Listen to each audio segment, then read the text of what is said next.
नमस्कार दोस्तों, आज के हमारे इस वीडियो में हम आपके लिए पितृपक्षाद में आने वाली इंदिरा एकादशी की व्रत कथा लेकर आए हैं। एक समय भगवान श्री कृष्ण से युधिष्ठिर महाराज पूछते हैं, अश्विन मास के कृष्ण पक्ष में कौन सी एकादशी आती है तथा इसका क्या महत्व है, मुझे विस्तार पूर्वक बताएं। तब भगवान श्री कृष्ण मुस्कुराते हुए कहते हैं कि हे महाराज युधिष्ठिर, अश्विन मास की कृष्ण पक्ष में आने वाली एकादशी का नाम इंदिरा एकादशी है और इस व्रत का पालन करने से मनुष्य अपने पाप कर्मों को नष्ट कर देता है। इसके साथ ही अपने नरक भोग रहे पूर्वजों को पाप मुक्त करके उनका भी उद्धार कर देता है। इस व्रत का पालन करने वाले व्यक्ति को अश्वमेध यज्ञ के समान ही फल प्राप्त होता है। इंदिरा एकादशी का महत्व सुनाते हुए तब भगवान श्री कृष्ण ने महाराज युधिष्ठिर को एकादशी कथा कहना प्रारंभ किया। सतयुग के समय में माहेश्मती नगरी में इंद्रसेन नाम का अत्यंत पराक्रमी और यशस्वी राजा राज्य करता था। राजा इंद्रसेन ने अपने समस्त शत्रुओं का संहार कर दिया था। वो भगवान श्री हरि विष्णु के परम भक्त थे। वे अपना हर कार्य भगवान श्री हरि विष्णु के नाम के उच्चारण के साथ शुरू करते थे।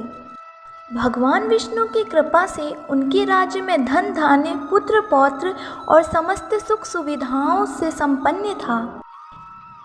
एक दिन राजा अपनी प्रजा के निकट बैठे भागवत चर्चा कर रहे थे।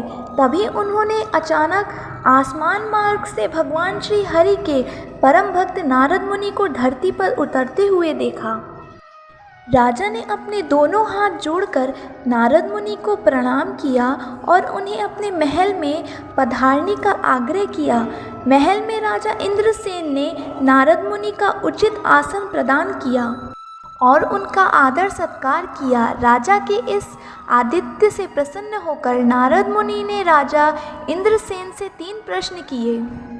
नारद मुनि नारायण नारायण कहते हुए राजा से बोलते हैं कि हे राजन, क्या आपके राज्य के सातों अंग कुशल हैं? क्या आप अपनी प्रजा के विषय में विचार करते हैं? क्या आप भगवान श्री हरि की सेवा के प्रति अधिकाधिक समर्पित हैं?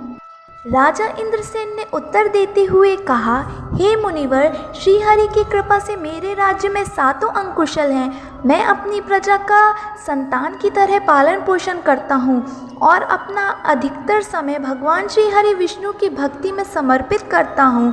हे ऋषि श्रेष्ठ, आप मुझे अपने यहाँ आने का कारण बताएं। तब नारद मुनि बोले, वो क्या है ना राजन, जब ब्रह्मलोक से यह यमलोक में पहुंचा तो वहां मैंने यमराज की सभा में आपके पिताश्री को देख लिया। उन्हें वहां देखकर मुझे अत्यंत ही आश्चर्य हुआ। जब मैंने उनकी यमलोक में उपस्थिति का कारण पूछा तब मुझे ज्ञात हुआ कि वह तो अत्यंत ही धार्मिक राजा थे, परंतु उन्होंने एकादशी का व्रत का पालन समय से पहले ही कर दिया था, इसलिए वह यमलोक की यातना भुगत रहे हैं। उन्होंने आपके लिए एक संदेश भेजा है।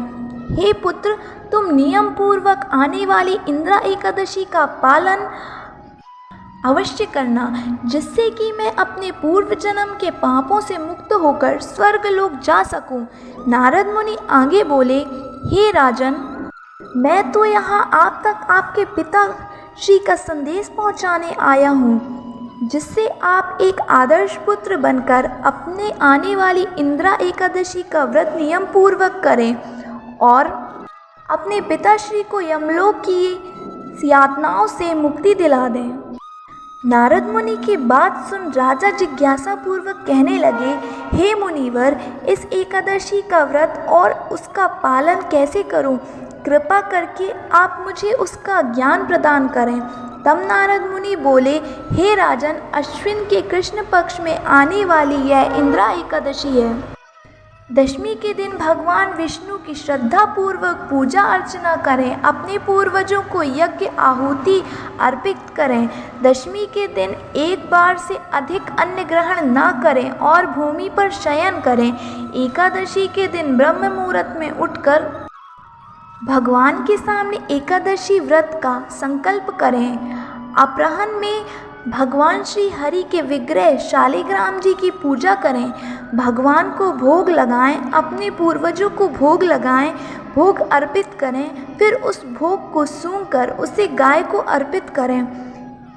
इसके पश्चात रात्रि में श्री हरि के भजन कीर्तन करें। फिर द्वादशी के दिन पूरे भक्ति भाव से ब्राह्मणों को भोजन कराएं और पारण के समय स्वयं भी भोजन ग्रहण करें। इस प्रकार इंद्रियों को संयम में रखते हुए इंद्रा एकादशी व्रत का पालन करें। न कहकर नारद मुनि यहाँ से अंतर ध्यान हो गए। राजा इंद्रसेन ने इंद्रा एकादशी से बताए अनुसार इंद्रा एकादशी का व्रत का पालन किया। तब आकाश से पुष्प बरसने लगे और राजा ने स्वयं आकाश मार्ग से अपने पिता को स्वर्ग की ओर प्रस्थान करते हुए देखा। कथा समाप्त करते हुए भगवान श्री कृष्ण बोले, हे युधिष्ठिर, इस प्रकार इंद्रा एकादशी के व्रत का पालन कर राजा इंद्रसेन वैकुंठ लोक प्राप्त किया था।